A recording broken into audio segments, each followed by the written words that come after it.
Hello বন্ধুরা, শীতকাল পড়ে গেছে তো হাঁসের মাংস শীতকালে হলে না হলে জমে। তো দেখো এখানে দুটো হাঁস আমি কেটে ভালো করে পরিষ্কার করে নিয়ে নিয়েছি। তারপরে পেঁয়াজ, রসুন, আদা, জিরে, কাঁচা পাকা লঙ্কা সব কিছু আর সর্ষের তেল দিয়ে মাংসটাকে প্রথমে ভালো করে আমি ম্যারিনেট করে নিচ্ছি।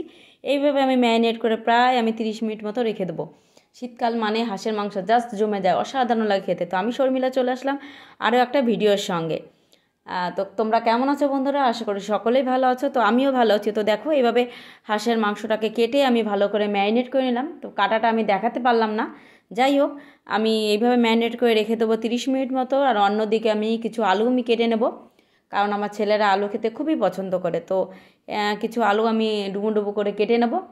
তারপরে আমি কড়াই বসিয়ে দেবো। কড়াইটা বসিয়ে কড়াইটাকে ভালো করে গরম করে দিয়ে দেবো সর্ষের তেল। তেলটাকে আমি ভালো করে গরম করে নেব। তোমরা সহজেই পারো, সবাই পারো, খুবই সিম্পল সহজ একটা রেসিপি। তারপর তোমাদের সাথে শেয়ার করলাম। যাই হোক, তো তেলটা দেখো প্রায় গরম হয়ে এসছে। এবার আমি কেটে রাখা আলুগুলো দিয়ে দেবো।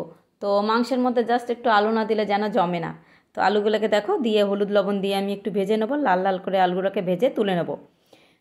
এইভাবে তুলে দেবো। তো তোমরা কে কে আলু খেতে পছন্দ করো মাংস, আমাকে কমেন্টে জানাতে ভুলো না। এরপর আমি আলুগুলোকে তুলে নেবো তেল থেকে। তো তুলে নিয়ে এবার আমি ওই তেলেই ফোড়ন দিয়ে দেবো শুকনো লঙ্কা, গোটা জিরে, তেজপাতা, আর দিয়ে দেবো গোটা গরম মশলা। তো মশলাটাকে একটু ভাজা ভাজা করে নেবো। তারপরে দিয়ে দেবো পেঁয়াজ কুচি। যেহেতু হাঁসের মাংস শীতকাল, তো হাঁসের মাংস থেকে অনেকটাই তেল ছেড়ে আসবে। তো তার জন্য আমি তেল খুব একটা দিলাম না। তো দেখো তোমরা দেখেই বুঝতে পারছো কতটা আমি দিয়েছি। যাই হোক, পেঁয়াজটাকে ভাজা ভাজা করে নিয়ে আমি দিয়ে দেবো এরপরে টমেটো। তো টমেটোটাকে দিয়ে দেবো একটু সামান্য হলুদ গুঁড়ি, আর দিয়ে দেবো সামান্য পরিমাণে একটু লঙ্কার গুঁড়ি। তো দিয়ে মশলাটাকে ভাজা ভাজা করে নেবো এইভাবে। তো ভাজা ভাজা করে নিয়ে তারপর আমি যে মাংসটাকে ম্যারিনেট করে রেখেছিলাম সেই মাংসটা আমি দিয়ে দেবো এক এক করে।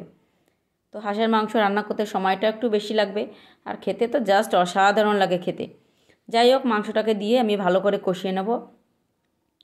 প্রায় আমি 1 ঘন্টা মতন মাংসটাকে কষাবো। তো যত ভালো করে কষানো হবে মাংসের স্বাদ কিন্তু তত বেড়ে যাবে।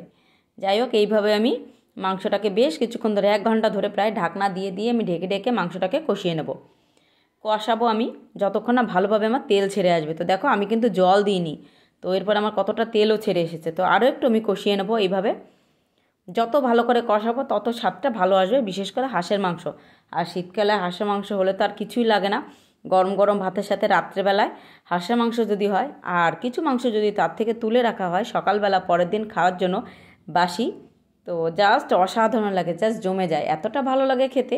যারা যারা খাও তারা জানো। যাই হোক, আমার কষানো প্রায় হয়ে এসেছে। তো তেলও প্রায় ছেড়ে এসেছে। আমি কিন্তু এত তেল দিইনি, তোমরা দেখেই বুঝতে পেরেছো আমি কতটা তেল দিয়েছিলাম। কিন্তু যা সুস্বাদু, অসাধারণ লাগে। আমার কিন্তু কষানো প্রায় হয়ে এসেছে। তারপর আমি আলুগুলো দিয়ে দিলাম, ভেজে রাখা আলু। আরেকটু কষিয়ে নেবো। তো আরেকটু কষিয়ে নিয়েই আমি দিয়ে দেবো জল। তো যত ভালো কষা হবে আমি বললাম তত স্বাদটা ভালো আসবে। আর মাংসটা আমার মোটামুটি সেদ্ধ হয়েই গেছে।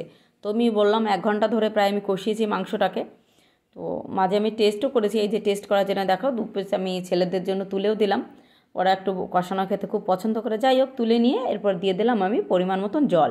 যেহেতু আমি অনেকক্ষণ ধরে মাংসটাকে কষাচ্ছি, সেই হেতু আমি খুব একটা ঝোল এখানে দেবো না। তোমরা যেমন ঝোল পছন্দ করো তেমন দেবে। এইভাবে আমি বেশ কিছুক্ষণ ধরে ফুটিয়ে নেব। ফুটিয়ে নিলে আমার তৈরি হয়ে যাবে। তো নামানোর আগে আমি দিয়ে দেবো একটু গরম মশলা গুঁড়ি। তো মাংসটা আমি ঝোল খুব একটা রাখিনি। তোমরা যদি ঝোল পছন্দ করো রাখতে পারো, তবে হাঁসের মাংস পাতলা ঝোলও ভালো লাগে খেতে। তো আজকে আমি আর পাতলা ঝোল বেশি একটা করব না, একটু গাঢ় গাঢ়ই করবো। আমার কিন্তু প্রায় হয়ে এসেছে। তো দেখো তেলও প্রায় ছেড়ে এসছে। তো হাঁসের মাংসটা জাস্ট অসাধারণ লেগেছিলো খেতে, বিশেষ করে গরম গরম ভাতের সাথে অসাধারণ লাগে খেতে। আবার পরের দিন যদি তোমরা বাসি ভাতে খাও সেটাও কিন্তু আর এক রকম মজা। যাই হোক, কে কে বাসি ভাতে খেতে পছন্দ করো সেটাও কমেন্টে জানাতে বলো না। এখানে এই গরম মশলা বাটা আমি দিয়ে দিলাম। এখানে গুঁড়ি আমি দিইনি, বলেছিলাম গুঁড়ি দেবো। তো মনে হলো যে না, গুঁড়ির থেকে বাটা মশলার স্বাদটাই বেশি। তো তার জন্য আমি এটা বাটা মশলা দিয়েই করলাম। বাটা গরম মশলা, তার সঙ্গে সামান্য একটু ধনে জিরে দিয়ে আমি এখানে বেটেছিলাম শুকনো খোলায়, তারপরে আমি দিয়ে দিলাম। মাংসটা তো আমার রেডি হয়ে গেছে। তো এরপর আমি 2-1টা জাল দিয়ে নামিয়ে নেবো। তো আমি আর খুব বেশি একটা দেবো না, জাল দেবো না গরম মশলাটা দেওয়ার পর। তো কেমন হলো বন্ধুরা মাংস রান্নাটা কমেন্টে জানাতে ভুলো না। আর ভালো লাগলে লাইক কমেন্ট শেয়ার করতে ভুলো না। আর সম্পূর্ণ ভিডিও দেখার অনুরোধ রইল আমার সমস্ত বন্ধুদের কাছে। যদি ভালো লাগে রান্নাটা, তো সবাই ফলো করতে ভুলো না, আর সাবস্ক্রাইব করতেও ভুলো না। তো পাশে থেকো, পাশে থেকে সহযোগিতা করো। আর ভালো থেকো সবাই। আবারও দেখা হবে অন্য কোনো ভিডিওর সঙ্গে। তো কেমন হলো রান্নাটা দেখেই বুঝতে পারছো। তো আমার তো জাস্ট অসাধারণ লেগেছিল খেতে। তো আমি কাল করেছিলাম, তো আজ তোমাদের সাথে শেয়ার করলাম রেসিপিটা। তো যেহেতু আমি এক হাতেই ক্যামেরা করি, তো গতকালকে আর শেয়ার করতে পারিনি, তো আজ তোমাদের সাথে আমি শেয়ার করলাম। তো ভালো থেকো, আর কি বলবো, পাশে থেকো। আমিও চেষ্টা করি সকলের পাশে থাকার, পাশে থাকবো, আছি, সব সময় থাকবো। তো বাই বাই, টাটা। আবারও দেখাবে অন্য কোনো ভিডিওর সঙ্গে, অন্য কোনো রেসিপির সঙ্গে। তো ভালোই থেকো, সুস্থ থেকো। আর মাংসটা দেখে বুঝতেই পারছো তোমরা কেমন হয়েছে। আমি কিন্তু খুব একটা তেল দিইনি, ঠিক আছে? তো মাংস থেকেই তেল বেড়েছে। তো চলো, বাই বাই, টাটা।